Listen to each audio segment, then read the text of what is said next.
파리의 중심가 세느강이 내려다 보이는 작은 레스토랑에서 한 남자가 오늘도 요리에 몰두하고 있습니다. 마르코 안드레아스, 이탈리아 출신의 중견 셰프로 지난 15년간 파리에서 이탈리아 마이너스 프랑스 퓨전 레스토랑을 운영해왔습니다. 그의 레스토랑은 늘 현지인들과 관광객들로 북적였고 정통 이탈리아 파스타와 프랑스 소스의 조화는 많은 미식가들의 사랑을 받아왔습니다. 하지만 최근 몇 달간 마르코는 이상한 변화를 감지하기 시작했습니다. 손님들이 주문하는 메뉴의 패턴이 달라지고 있었고 레스토랑에서 들리는 대화의 내용도 전과는 사뭇 다른 느낌이었습니다. 무언가 새로운 바람이 파리 전체를 휩쓸고 있다는 것을 본능적으로 느끼고 있었습니다. 그날도 평소와 같이 주방에서 파스타를 삶고 있던 마르코는 홀에서 들려오는 손님들의 대화에 귀를 기울였습니다. 김치가 들어간 요리는 없나요? 불고기 맛을 낼 수 있을까요? 떡볶이 같은 건 안 파나요? 이런 질문들이 하루에도 몇 번씩 들려왔습니다. 마르코는 고개를 갸우뚱했습니다. 분명 자신의 레스토랑은 이탈리아 마이너스 프랑스 퓨전 레스토랑인데 왜 갑자기 한국 음식에 대한 문의가 쇄도하는 걸까요? 이것이 단순한 우연일까? 아니면 더 큰 변화의 조짐일까요? 그날 저녁 마지막 손님을 배웅하고 난 후 마르코는 홀로 레스토랑에 앉아 생각에 잠겼습니다. 그리고 결심했습니다. 이 변화의 정체를 파악해보자고. 그것이 마르코가 전혀 예상치 못한 놀라운 여정의 시작이었습니다. 안녕하세요. 저는 마르코 안드레아스입니다. 파리에서 레스토랑을 운영하는 이탈리아 출신 셰프죠. 오늘은 제가 최근에 경험한 놀라운 이야기를 들려드리고 싶습니다. 저는 지난 15년간 파리 사구에서 로마노 파리지엔이라는 레스토랑을 운영해왔습니다. 이탈리아의 전통과 프랑스의 세련됨을 결합한 퓨전 요리가 저희 레스토랑의 자랑이었죠. 카르보나라에 프랑스 크림을 더한 파스타, 리조또에 프랑스 치즈를 넣은 요리들이 단골 손님들의 사랑을 받아왔습니다. 그런데 올해 들어서 뭔가 이상한 일들이 벌어지기 시작했습니다. 처음에는 젊은 커플 손님이 제게 이런 질문을 했어요. 혹시 김치를 넣은 파스타 같은 거 만들어 주실 수 있나요? 저는 당황했습니다. 김치가 뭔지도 잘 몰랐거든요. 한국의 발효 배추 요리라는 건 나중에 알았지만 그때는 정말 어리둥절했습니다. 그 다음 주에는 다른 손님이 불고기 맛이 나는 피자는 없나요? 라고 물었어요. 또 다른 날에는 프랑스 현지인 가족이 떡볶이 같은 매운 요리 있어요? 라고 묻더군요. 처음에는 가끔 있는 특이한 요청이라고 생각했는데 이런 일이 하루에도 서너 번씩 벌어지기 시작했습니다. 더 놀라운 건 손님들의 대화였어요. 예전에는 제 레스토랑에서 프랑스 와인이나 이탈리아 음식에 대한 이야기가 주로 들렸는데 요즘은 BTS, 블랙핑크, 오징어 게임 같은 단어들이 계속 들렸습니다. 처음에는 무슨 뜻인지도 몰랐어요. 어느 날 저녁 20대 초반으로 보이는 프랑스 여성 2명이 제 레스토랑에서 식사를 하면서 한국어로 노래를 부르기 시작했어요. 발음이 완벽하지는 않았지만 정말 열심히 부르더라고요.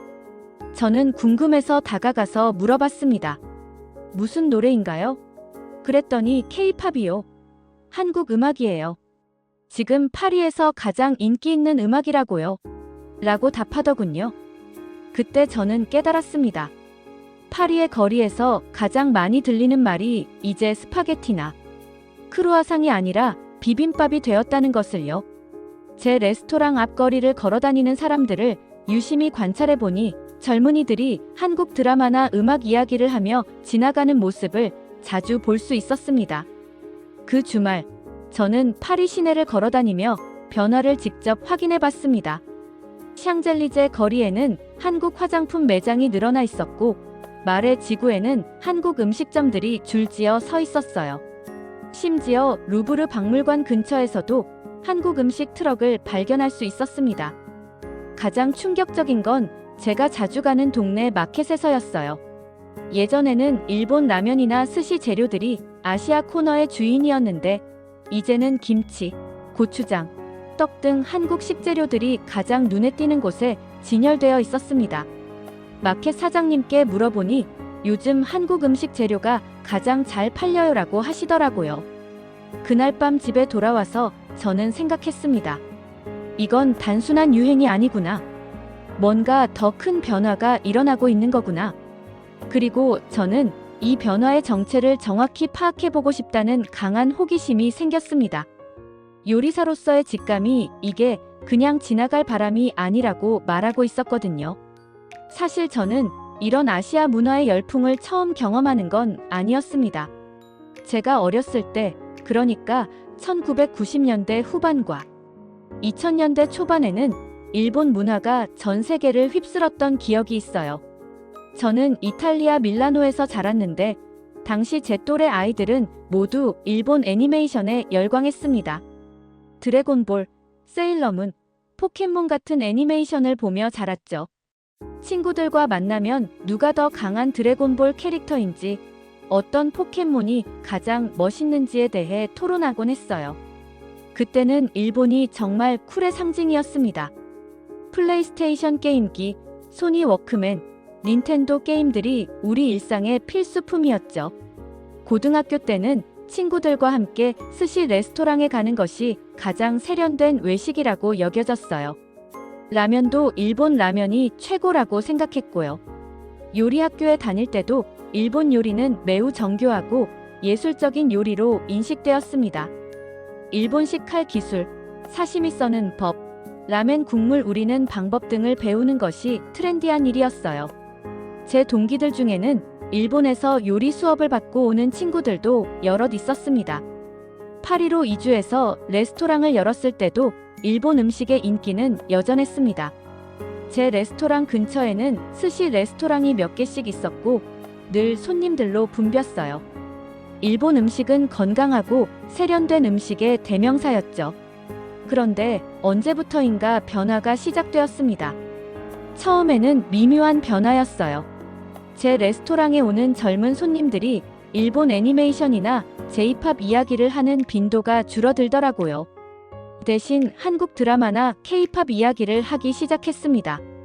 특히 인상적이었던 건 제 조카 줄리아의 반응이었어요.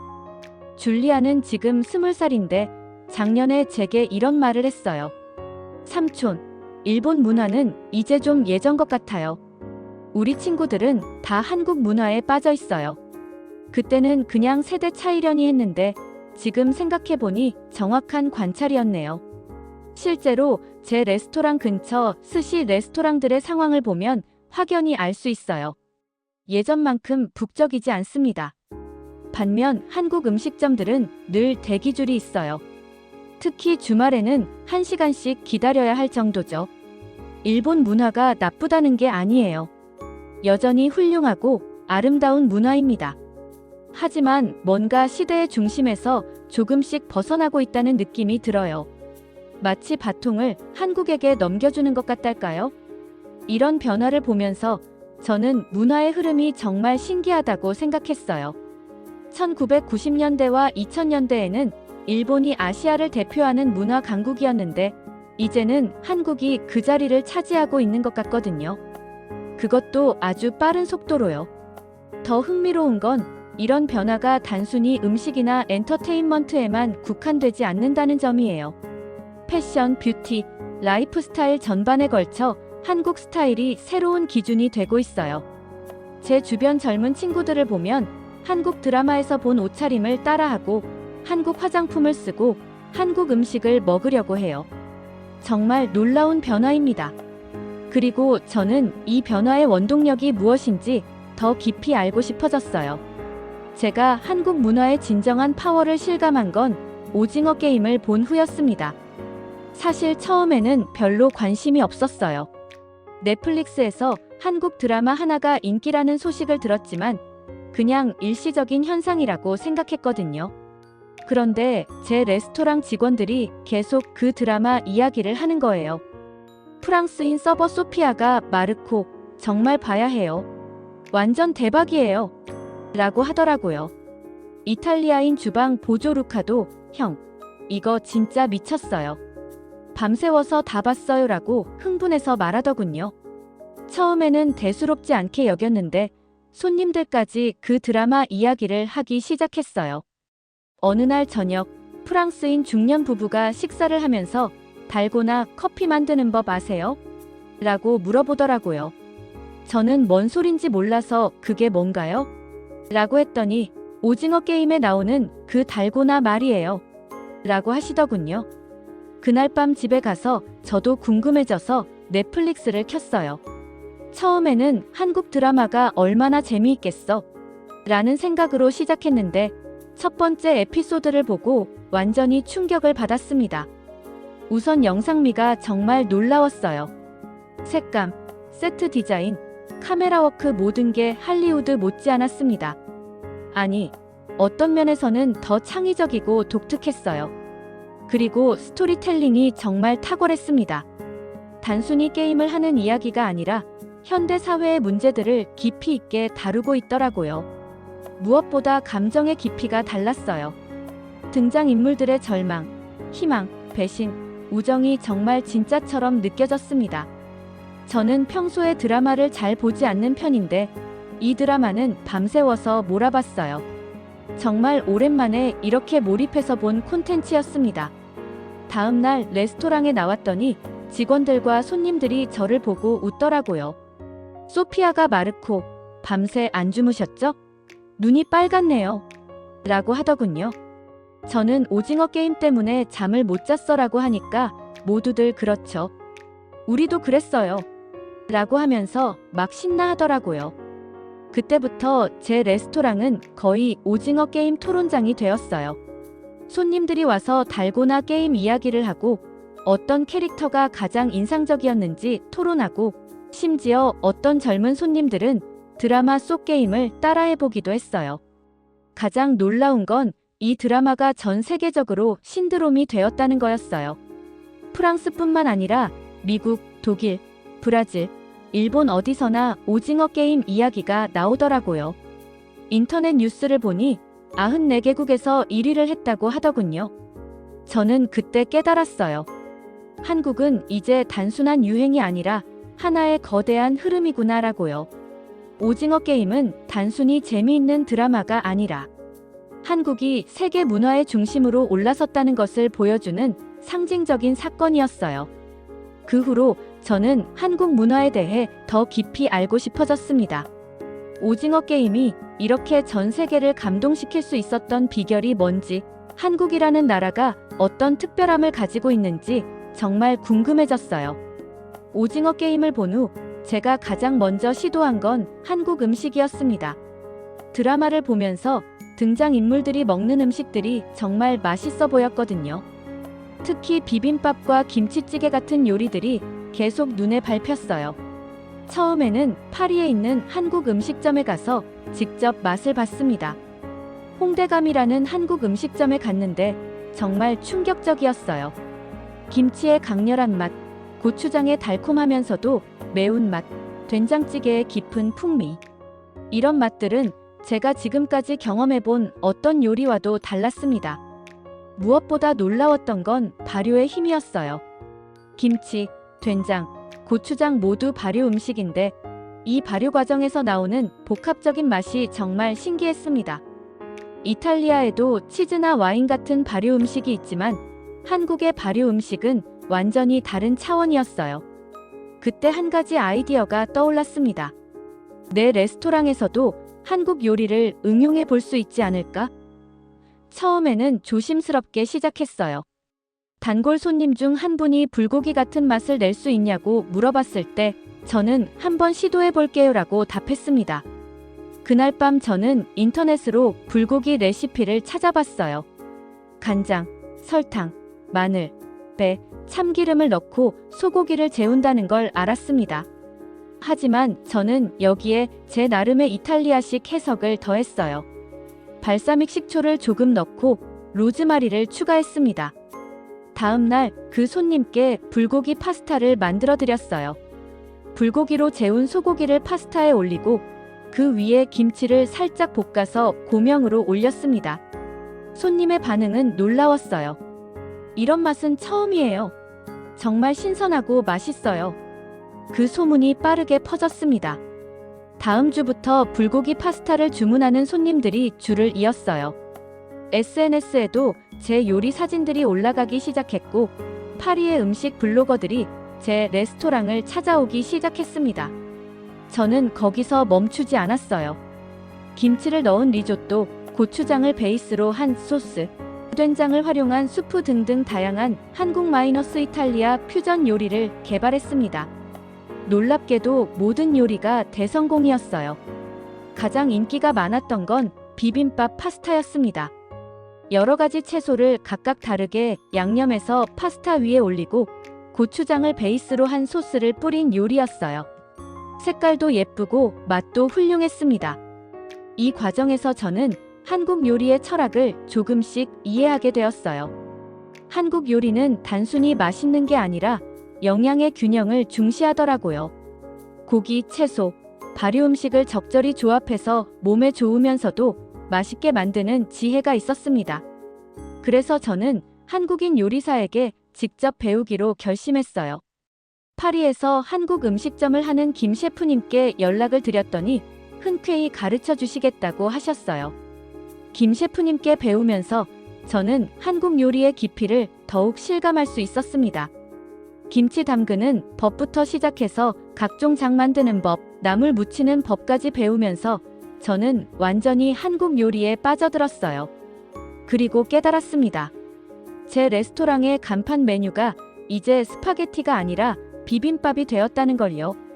정말 신기한 일이었습니다. 15년간 이탈리아 요리만 해오던 제가 한국 요리에 이렇게 푹 빠질 줄은 상상도 못했거든요. 한국 음식에 빠져 있을 때쯤 저는 K-팝이라는 또 다른 한국 문화의 파워를 직접 목격하게 되었습니다. 제 조카 줄리아가 파리에서 열리는 BTS 콘서트에 가겠다며 밤새 티켓팅을 했다는 소식을 들었을 때였어요. 줄리아는 제 여동생의 딸로 파리에서 대학을 다니는 20살 학생입니다. 평소에 음악을 좋아하긴 했지만 이렇게까지 열성적인 모습은 처음 봤어요. 콘서트 티켓을 구하기 위해 3시간 동안 온라인에서 대기했다는 이야기를 들었을 때는 정말 놀랐습니다. 더 놀라운 건 줄리아가 한국어 가사를 완벽하게 따라 부른다는 거였어요. 한국어를 배운 적도 없는데 발음이 꽤 정확하더라고요.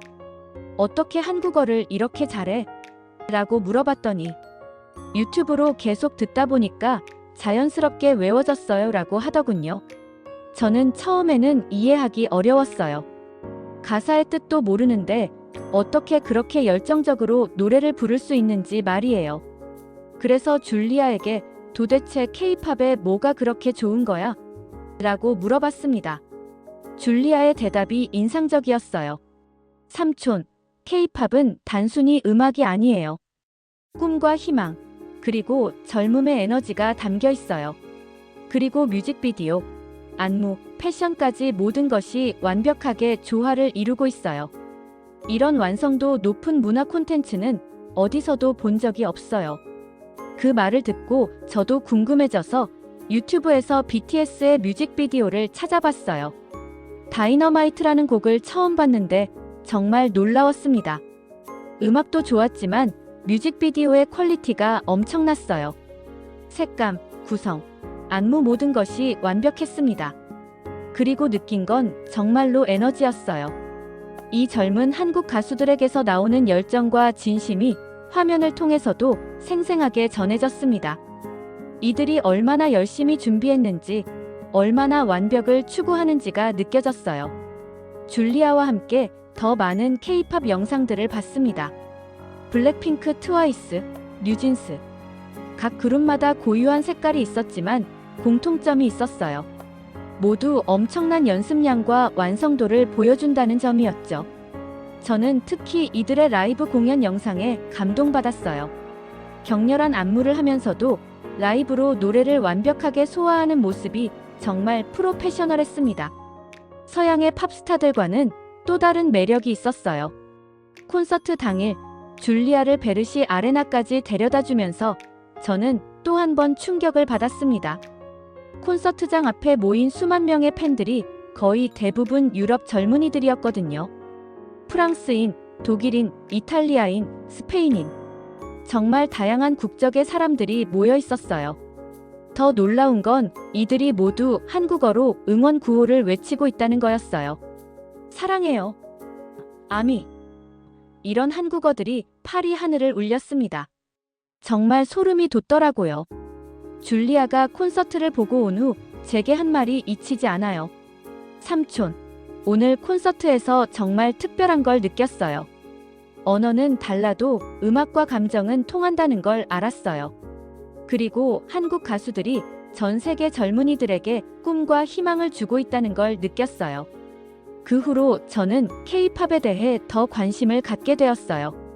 제 레스토랑에서도 가끔 K-팝 음악을 틀어봤는데 손님들의 반응이 정말 좋더라고요. 특히 젊은 손님들은 노래를 따라 부르기도 했어요. 어느 날은 프랑스 현지 손님이 제게 이런 말을 하셨어요. 사장님, 이 음악 들으니까 기분이 정말 좋아져요. 에너지가 생기는 것 같아요. 그때 저는 깨달았어요. K-팝이 단순한 음악이 아니라 사람들에게 긍정적인 에너지를 주는 문화라는 걸요. 저는 또한 K-팝 팬들의 문화에도 관심을 갖게 되었어요. 이들은 단순히 음악을 듣는 게 아니라 가수들을 진심으로 응원하고 선한 영향력을 행사하려고 노력하더라고요. BTS 팬들이 자선활동을 하고 환경보호 캠페인을 하는 모습을 보면서 정말 감동받았어요.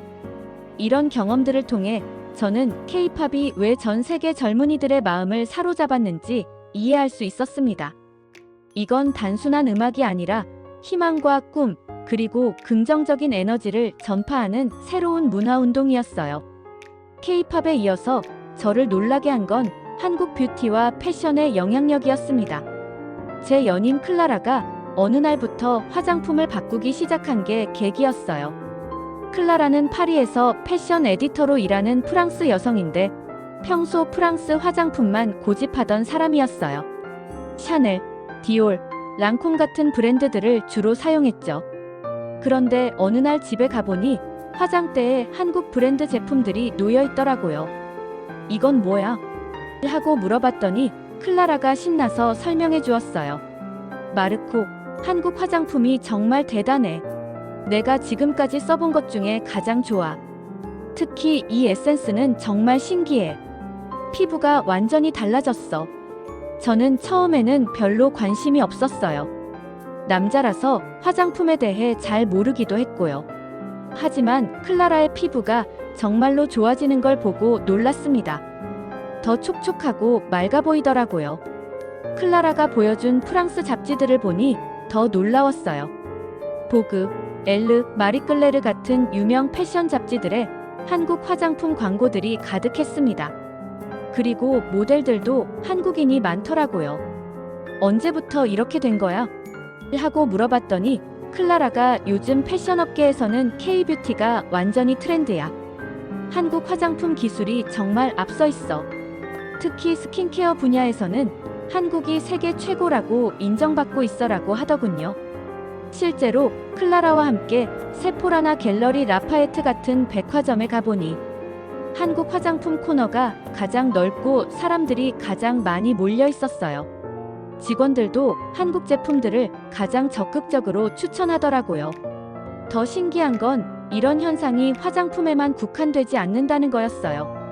패션에서도 한국의 영향력이 엄청났습니다. 클라라가 구독하는 패션 잡지들을 보니 한국 모델들이 샤넬, 루이비통, 디올 같은 명품 브랜드의 얼굴이 되어 있더라고요. 특히 인상적이었던 건 젠지라는 한국 여배우가 샤넬의 글로벌 앰베서더가 되었다는 소식이었어요. 프랑스가 자랑하는 샤넬이 한국 스타를 선택했다는 건 정말 상징적인 사건이라고 클라라가 설명해 주었어요. 예전에는 프랑스나 미국 모델들이 럭셔리 브랜드의 얼굴이었는데 이제는 한국 모델들이 대세야. 왜냐하면 지금 전 세계에서 가장 주목받는 스타일이 바로 한국 스타일이거든. 클라라의 말을 듣고 저는 파리 거리를 다시 한번 유심히 관찰해봤어요. 정말로 젊은 사람들의 패션이 많이 바뀌어 있더라고요. 한국 드라마나 K-팝 가수들이 입는 스타일을 따라 하는 사람들이 많았어요. 명동거리나 홍대 스타일이라고 할까요? 깔끔하면서도 트렌디한, 그리고 어딘가 귀여우면서도 세련된 스타일이 파리 젊은이들 사이에서 인기였어요. 한 번은 클라라와 함께 말의 지구를 걸어다니다가 한국 패션 브랜드 매장을 발견했어요. 한국에서 온 의류 브랜드였는데 매장 앞에 긴 줄이 서 있더라고요. 대부분 20대 초반의 프랑스 젊은이들이었어요. 왜 이렇게 줄을 서요? 하고 물어봤더니 한 프랑스 소녀가 한국 브랜드는 디자인도 예쁘고 가격도 합리적이에요. 그리고 뭔가 특별해 보여요라고 답하더라고요. 그때 저는 깨달았어요. 이제 트렌드의 중심이 완전히 한국으로 이동했구나. 파리가 패션의 중심이라고 자부해왔는데 젊은 세대들은 이제 한국을 더 쿨하고 트렌디한 곳으로 여기고 있다는 걸요. 정말 놀라운 변화였습니다. 그리고 이 모든 변화의 중심에는 한국이라는 나라가 있었어요. 이 모든 경험들을 통해 저는 한국이라는 나라를 직접 가보고 싶다는 강한 욕구가 생겼습니다. 한국 문화가 왜 이렇게 전 세계를 매혹시키는지 그 비밀을 현지에서 직접 확인하고 싶었어요. 마침 제 레스토랑도 안정화되었고 직원들이 잘 운영할 수 있는 상황이어서 2주간의 한국 여행을 계획했습니다. 클라라도 패션 위크 취재차 함께 가기로 했어요. 인천공항에 도착했을 때부터 뭔가 다른 느낌이었어요. 공항 자체가 매우 현대적이고 효율적이었습니다. 그리고 곳곳에서 한국 문화를 느낄 수 있는 요소들이 있더라고요. 전통 음악 공연, 한복 체험존, 한국 음식 코너까지. 서울에 도착해서 가장 먼저 간 곳은 전통시장이었어요. 광장시장에 갔는데 정말 놀라웠습니다. 시장의 활기, 상인들의 친절함, 그리고 무엇보다 음식의 다양함과 맛이 압도적이었어요. 빈대떡, 마약김밥, 순대. 이런 음식들을 처음 맛봤는데 각각이 독특하면서도 중독적인 맛이었어요. 특히 빈대떡은 정말 신기했어요. 녹두를 갈아서 만든 전인데 이렇게 고소하고 맛있을 줄 몰랐어요. 시장에서 만난 한 할머니가 저희를 보고 반갑게 맞아주시며 이것저것 맛보라고 하시더라고요. 영어는 잘 못하셨지만 몸짓과 표정으로 정말 따뜻하게 대해주셨어요. 그때 저는 한국인들의 정이라는 걸 처음 느꼈습니다. 그 다음엔 명동과 홍대를 다녀봤어요. 명동은 정말 국제적인 쇼핑 거리였는데 K-뷰티 매장들이 정말 많더라고요. 클라라는 완전히 신이 나서 이것저것 사기 바빴어요. 파리에서 못 본 신제품들이 여기에 다 있어 라고 하면서요. 홍대는 또 다른 매력이었어요. 젊은 에너지가 정말 넘쳤습니다. 거리 곳곳에서 버스킹 공연이 펼쳐지고 젊은 사람들이 자유롭게 음악과 춤을 즐기는 모습이 인상적이었어요. 이런 자유로우면서도 열정적인 문화가 K-팝을 만들어낸 토양이구나 싶었어요. 강남도 가봤는데 정말 세련되고 현대적이었어요. 샤넬, 루이비통 같은 명품 매장들이 즐비했지만 동시에 한국 브랜드들도 당당하게 자리 잡고 있더라고요. 전통과 현대가 자연스럽게 공존하는 모습이 신기했어요. 가장 인상적이었던 건 한 식당에서의 경험이었어요. 정동진이라는 한정식집에서 코스 요리를 먹었는데 정말 예술작품 같았어요. 각각의 반찬들이 모두 다른 맛과 영양을 가지고 있으면서도 전체적으로 완벽한 조화를 이루고 있더라고요. 셰프님께 한국 요리의 철학에 대해 물어봤더니 이런 답을 해주셨어요. 한국 요리는 단순히 배를 채우는 게 아니라 몸과 마음을 건강하게 만드는 것이 목표입니다. 그래서 발효 음식을 많이 사용하고 다양한 채소를 균형 있게 먹도록 구성하죠. 그 말을 들으니 왜 한국 음식이 전 세계적으로 인기를 끌고 있는지 이해가 되었어요. 맛있을 뿐만 아니라 건강에도 좋고 영양적으로도 균형이 잡혀 있으니까요. 한국에서의 일주일은 정말 짧게 느껴졌어요. 매일매일이 새로운 발견의 연속이었습니다. 그리고 가장 크게 느낀 건 한국인들의 열정과 끈기였어요. 뭔가를 할 때 정말 최선을 다하고 완벽을 추구하려는 모습이 인상적이었어요. 한국을 떠나기 전 마지막 날, 저는 한강공원에서 석양을 바라보며 생각했어요. 이제 이해했다. 한국이 세계를 사로잡은 비결을. 그것은 단순히 좋은 콘텐츠를 만드는 것이 아니라 한국인들의 정신과 문화가 만들어낸 진정성이었어요. 한국에서 돌아온 후 저의 인생은 완전히 바뀌었습니다. 단순히 한국 음식을 좋아하는 수준을 넘어서 한국 문화를 프랑스에 제대로 알리고 싶다는 사명감이 생겼어요. 가장 먼저 한 일은 제 레스토랑을 리뉴얼하는 것이었습니다. 기존의 로마노 파리지엔을 한강으로 이름을 바꾸고 한식 퓨전 레스토랑으로 완전히 탈바꿈시켰어요. 한국에서 배워온 정통 한식 레시피에 제가 가진 이탈리아 마이너스 프랑스 요리 기술을 더해 독특한 메뉴들을 개발했습니다. 메뉴판도 완전히 새로 만들었어요. 김치 카르보나라, 불고기 리조또, 된장 크림 파스타, 고추장 새우 요리 등등. 각 메뉴마다 한국어 이름도 함께 표기하고 그 요리에 담긴 한국 문화의 의미도 설명해 놓았어요. 오픈 첫날부터 반응이 폭발적이었습니다. 기존 단골 손님들뿐만 아니라 한국 문화에 관심 있는 젊은 사람들이 줄을 이어 찾아왔어요. 파리의 음식 평론가들도 관심을 보이기 시작했고 곧 여러 매체에서 리뷰가 나오기 시작했습니다. 이탈리아 셰프가 만드는 진정성 있는 한국 요리, 동서양의 완벽한 만남, 파리에서 맛보는 진짜 서울의 맛. 이런 헤드라인들이 신문과 잡지에 실렸어요. 저는 정말 뿌듯했습니다. 하지만 제가 정말 하고 싶었던 건 단순히 음식을 파는 것이 아니라 한국 문화를 알리는 것이었어요. 그래서 레스토랑에서 정기적으로 한국 문화 이벤트를 개최하기 시작했습니다. 매주 토요일에는 K-팝 나이트를 열어서 손님들이 한국 음식을 먹으면서 K-팝 음악을 즐길 수 있도록 했어요. 매월 마지막 일요일에는 한국 드라마 상영회도 열었습니다. 오징어 게임, 사랑의 불시착, 이태원, 클라스 같은 인기 드라마들을 보면서 관련 음식들을 맛볼 수 있는 이벤트였죠. 한국 전통문화 체험 이벤트도 열었어요. 한복 입기, 한국 전통 차 마시기, 한국 전통 음식 만들기 클래스까지. 파리에 있는 한국문화원과 협력해서 진행했는데 매번 예약이 꽉 찰 정도로 인기였어요. 가장 보람을 느낀 건 손님들의 반응이었어요. 처음에는 단순히 새로운 맛을 경험하러 온 사람들이 점점 한국 문화 자체에 관심을 갖게 되는 모습을 보는 것이었죠. 한 프랑스인 손님은 제게 이런 말을 했어요. 마르코, 당신 덕분에 한국이라는 나라를 새롭게 알게 되었어요. 음식뿐만 아니라 음악, 드라마, 패션까지 모든 것이 매력적이에요. 이제 한국어도 배우고 싶어졌어요. 이런 반응을 볼 때마다 저는 제가 하는 일의 의미를 실감했어요. 단순히 레스토랑을 운영하는 게 아니라 문화의 다리 역할을 하고 있다는 생각이 들었거든요. 클라라도 저의 변화를 보며 감동했다고 해요. 마르코, 당신이 한국 문화를 통해 이렇게 열정적으로 변한 모습을 보니까 정말 감동이에요. 그리고 한국 문화의 힘을 새삼 느끼게 되었어요. 이제 저는 확신을 가지고 말할 수 있습니다. 한국이 세계를 사랑하게 만든 비결을 알았다고요. 그것은 첫째, 완벽을 추구하는 장인 정신이었어요.